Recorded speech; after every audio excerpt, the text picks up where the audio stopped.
Salut, salut mes beautés d'amour, j'espère que vous allez bien, que vous vous portez bien, que au niveau de santé, tout va à merveille parce que moi, de mon côté, je vais super bien. Donc, excusez-moi de ne pas publier de vidéos si régulièrement, c'est parce que j'étais vraiment occupée avec mes examens et tout. J'ai pas vraiment eu le temps, je composais le baccalauréat et je vous annonce aujourd'hui que c'était super. Parce que quand j'ai vu mon nom là, j'ai cru que j'étais au ciel déjà. Donc, excusez-moi vraiment de ne pas publier à tout moment. Mais aujourd'hui, je reviens avec cette petite vidéo pour vous montrer comment faire le plantain tapé. Avant d'aller plus loin, si vous aimez ce style de vidéo, n'hésitez pas à vous abonner sur ma chaîne, commenter, partager pour que ça touche plus de monde que possible. N'oubliez pas d'activer la cloche de notification pour être toujours au rendez-vous de mes vidéos. Comme je le disais tantôt, je viens avec cette petite vidéo qui vous montrera comment faire les plantains tapés. Et pour cela, on aura besoin du plantain que voici. Vous pouvez prendre à moitié mûr ou non mûr, tout comme vous pouvez prendre les bananes pour faire les plantains tapés. On aura besoin d'huile pour frire. On aura besoin d'une petite casserole qui ne colle pas comme ceci. Je ne sais pas si c'est Tefal ou quoi que ce soit, mais on aura besoin d'une petite casserole. Et là, on va continuer. Après avoir épluché vos plantains comme ceci, vous posez au feu. Mais tout dépend de chacun. Parce que d'autres préfèrent finir d'éplucher les plantains comme ceci, poser de l'huile au feu et faire frire un peu avant de taper.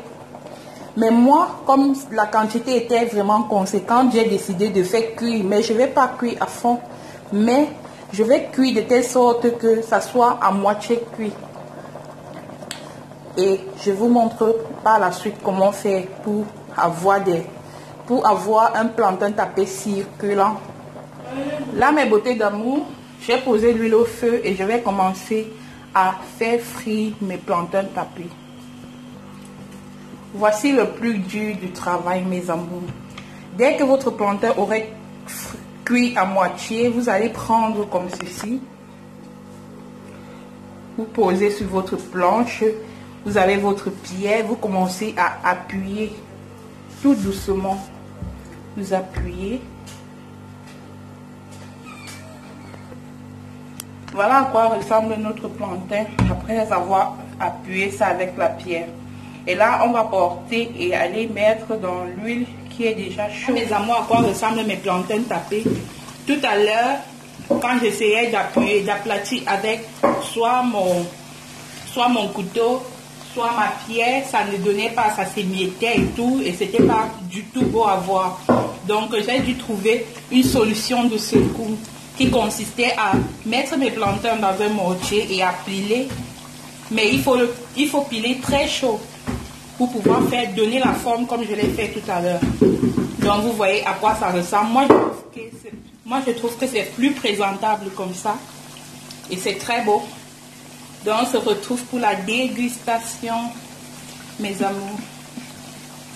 Fin de fin, mes amours. Voilà à quoi ressemblent mes plantains tapés.